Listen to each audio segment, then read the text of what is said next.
কবিতাৰ শিৰোনাম অসমীয়াত কবি কমলানন্দ ভট্টাচাৰ্য।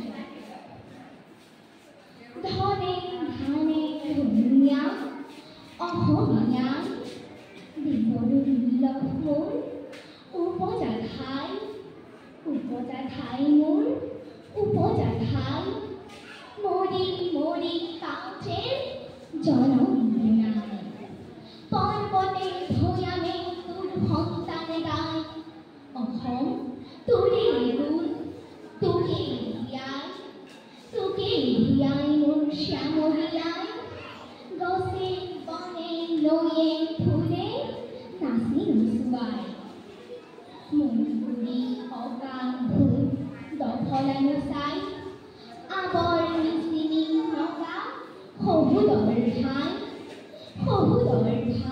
খোজ কছাৰী তিতাই খাচী খাচীয়া গাৰু নাই তাৰোতো বুকুৰ তেজ কম পোৱা নাই সুমহলা মাটি তোৰ মুখ চাই তোৰ পতাকা উৰাই মৰি মৰি পাওঁ যেন জনম নাই। ধন্যবাদ।